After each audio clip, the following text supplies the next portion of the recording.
اعوذ باللہ من الشیطان الرجیم بسم اللہ الرحمن الرحیم اللہ لا الہ الا هو الحی القیوم الصلاۃ والسلام علی رسولہ الکریم صلی اللہ علیہ وآلہ وسلم۔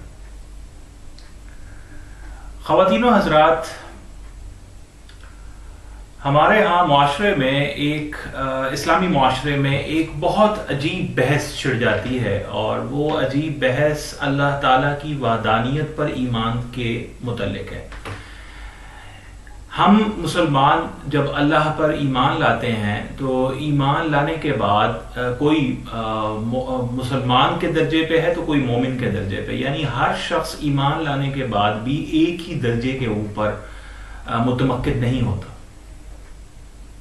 اب مسلمانوں کے اس طرح سے مختلف درجوں پر موجود ہونے کی وجہ سے ان کا اپنا زاویہ نگاہ دوسرے مسلمان کے بارے میں ایک خاص طرح کی رائے قائم کر دیتا ہے۔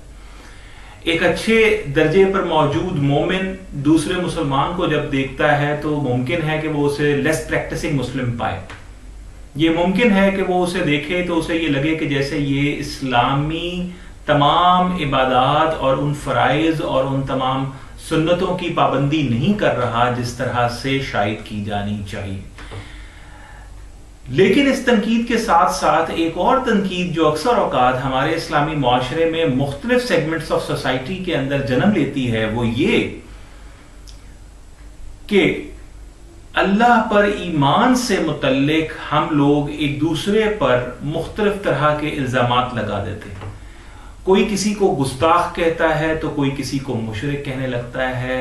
خواتین و حضرات، یہ ایک بڑا ہی خطرناک، خوفناک، ہیبتناک رواج ہے جو ہمارے اس مسلم معاشرے میں خاص طور پہ بر صغیر میں در آیا ہے، کیونکہ یہ ایک بڑی ملٹی کلچرل سوسائٹی ہے۔ مختلف طرح کے یہاں پر عقائد اسلام کے آنے سے پہلے بھی پائے جاتے تھے، اور اسلام کے یہاں پر انٹروڈیوس ہونے کے بعد، اس دھرتی پر داخل ہونے کے بعد ان عقائد میں مختلف طرح کی تبدیلیاں رونما ہوئیں، جس سے مسلمانوں میں مختلف طرح کی ایک کیٹیگرائزیشن ڈیولپ ہوئی ہے۔ اکثر اوقات مسلمان یہ کہتے نظر آتے ہیں کہ ایک شخص دوسرے کو مشرک کہہ دیتا ہے اور کہتا ہے کہ تم شرک کے مرتکب ہوئے، اور دوسرا شخص اس گم گو کی کیفیت میں رہتا ہے کہ کیا آیا یہ شرک ہے یا نہیں ہے۔ خواتین و حضرات، کیا یہ اتنا مشکل تصور ہے کہ کیا شرک ہے اور کیا شرک نہیں ہے؟ کیا یہ واقعی ایک ایسا تصور ہے جس پہ مسلمان ہمہ وقت کنفیوزڈ رہے، ہمہ وقت اس مشکل میں رہے کہ کیا میں شرک تو نہیں کر رہا؟ اس کا ایک بہت آسان حل ہے۔ اگر ہم قرآن مجید کا مطالعہ کریں تو ہمیں قرآن مجید سے یہ رہنمائی ملتی ہے کہ کیا شرک ہے اور کیا شرک نہیں۔ اگر ہم غور سے ایک خاص آیت جو سورہ بقرہ کی 30ویں آیت ہے، اگر ہم اس کا مطالعہ کریں تو اس میں اللہ فرماتے ہیں وَإِذْ قَالَ رَبُّكَ لِلْمَلَائِكَةِ إِنِّي جَاعِلٌ فِي الْأَرْضِ خَلِيفَةً، اور جب کہا تیرے رب نے فرشتوں کو کہ میں بنانے والا ہوں زمین میں ایک نائب۔ خواتین و حضرات، انسان کی تخلیق پر فرشتوں سے ہوتا وہ پروفاؤنڈ ڈائلاگ، وہ خوبصورت مکالمہ جو اللہ کا فرشتوں سے ہوا، جب فرشتوں نے انسان کی تخلیق پر سوال اٹھایا کہ کہیں یہ فسادی نہ ہو اور زمین میں فساد نہ برپا کرے، تو اللہ نے انسان کو جس ٹائٹل کے ساتھ انٹروڈیوس کروایا تھا وہ ہے اللہ کا نائب، اللہ کا خلیفہ۔ خواتین و حضرات، یہی ساری رازوں کی بات ہے، رازوں کا راز ہے۔ اگر ایک شخص یہ جان لے، اگر ہر مسلمان یہ جان لے، اگر ہر مسلمان اس بات کی معرفت حاصل کر لے، اس بات کی پہچان حاصل کر لے کہ اللہ کا بندے سے رشتہ کیا ہے اور انسان کس کیپیسٹی میں زمین پہ اللہ کو ریپرزینٹ کرتا ہے، تو اس تمام مشکلیں شرک کے حوالے سے انسان کی ذہن سے اور اس کی سوچ سے خارج ہوتی نظر آتی ہیں۔ خواتین و حضرات، انسان اللہ کا نائب ہے۔ خواتین و حضرات، انسان اللہ کا وائس ہے۔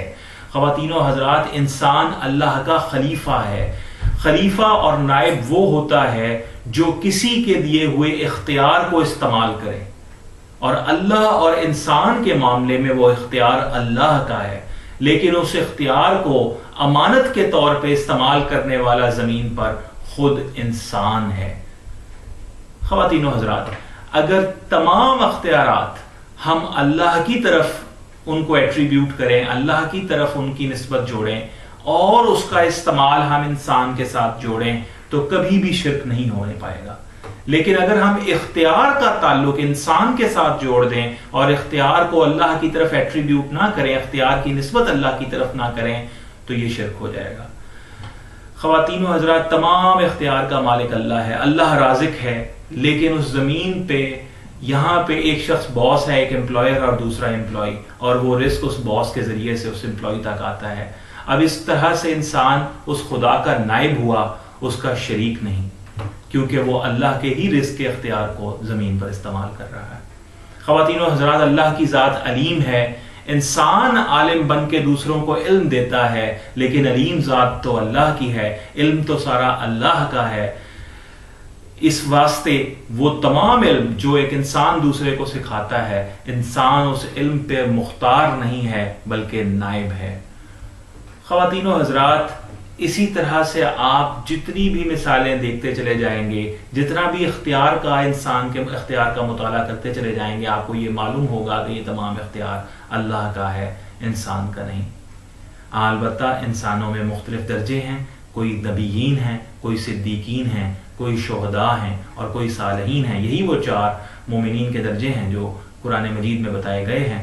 ان درجہ وائز اس درجہ بندی کے اعتبار سے ایک انسان بلند پایا کا نائب یا خلیفہ ہو سکتا ہے اور ایک کم پایا کا، لیکن اختیار اور مختار، اختیار کا تعلق اللہ کے ساتھ ہے، وہی مختار ہے اور انسان اس کا نائب. جب تک انسان کو نائب سمجھیں گے، شرک کبھی بھی انسان کے ذہن اور سوچ میں داخل نہیں ہوگا. وآخر دعوانا ان الحمد للہ رب العالمین. الصلاۃ والسلام علی رسولہ الکریم. السلام علیکم.